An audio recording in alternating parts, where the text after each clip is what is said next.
Péninsule située à l'ouest de la Grande-Bretagne, le pays de Galles, qui possède 3 des 15 parcs nationaux du Royaume-Uni, est couvert de montagnes qui se sont formées durant la dernière période glaciaire.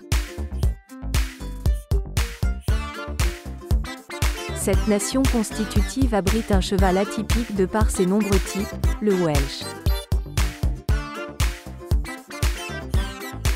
Ses origines remontent probablement aux poneys semi-sauvages, qui vivaient déjà dans les collines du pays de Galles durant la préhistoire. L'environnement particulièrement difficile dans lequel il a évolué, a entraîné une sélection naturelle où seuls les plus robustes ont survécu.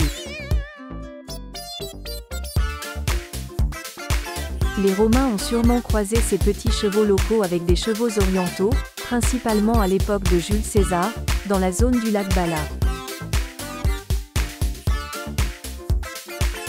Son élevage va décliner, lorsque le roi Henri VIII va décréter que seuls les chevaux de guerre méritent d'être conservés, ainsi il va donner l'ordre d'abattre tous les chevaux trop petits.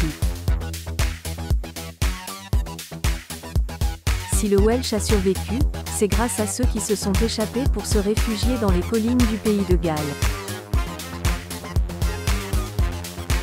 Au XVIIe siècle, l'arabe va l'influencer, mais c'est entre le XVIIIe et le XIXe siècle que le modèle moderne va apparaître, lorsqu'il va être croisé avec le pur sang, l'arabe et le barbe. Ces caractéristiques actuelles reposent également sur les gènes qui ont été transmis par un étalon gallois mythique, un Welsh Mountain Pony nommé Diol Starlight. Le Welsh a la particularité d'être enregistré dans 5 sections différentes.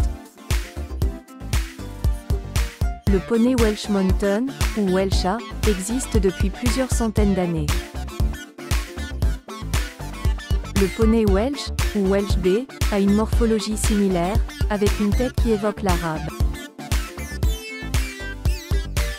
Le poney Welsh type Cob, ou Welsh C, est sans doute le fruit du croisement entre le poney Welsh Mountain et des chevaux ibériques.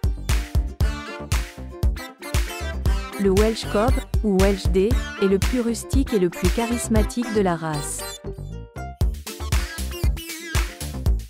Et enfin le plus récent, le Welsh Parbreed, ou Welsh K, doit avoir au moins 12,5% de sang de la race. Les prémices de cette division vont s'amorcer dans les années 1700, quand les agriculteurs locaux vont garder les chevaux les plus grands, afin qu'ils soient capables de travailler dans les fermes. Pour atteindre cet objectif, ils vont les croiser avec des chevaux de type Cob, anglais et arabe. 1902 sera l'année de la création de la Welsh Pony and Cob Society et du registre généalogique. Le Welsh est issu du poney celte, qui a été croisé avec le cheval barbe, le pur sang et l'arabe. Certains ont été influencés par le cheval du Yorkshire, le trotter Norfolk, le hackney et des chevaux ibériques. Les caractéristiques morphologiques communes sont une tête légère, qui présente un profil rectiligne ou concave avec des oreilles petites. L'encolure est musclée, le dos est solide, la croupe est puissante et les sabots, bien constitués, sont durs. Les marques blanches sont possibles et très fréquentes chez le Welsh Cob. Toutes les couleurs sont possibles, sauf les pelages tachetés. L'alezan, le bai, le gris, le noir et le roan étant les plus courants. La taille et le poids varient du fait des différentes sections. Le poney Welsh Mountain mesure au maximum 1,22 m. Le poney Welsh 1,37 m. Le poney Welsh type Cob mesure entre 1,22 m et 1,37 m. Le Welsh Cob mesure 1,37 m à 1,70 m. Les capacités et le caractère qui se retrouvent dans toutes les sections du Welsh sont l'endurance, l'énergie et l'intelligence. La plupart se montrent également volontaires, actifs et agiles. Sa polyvalence lui permet d'aborder n'importe quelle discipline, que cela soit dans le domaine sportif, récréatif ou dans le travail. Si certains sont parfaits pour intégrer une famille, d'autres ne conviennent pas aux cavaliers débutants. C'est également un excellent améliorateur pour le développement d'autres races.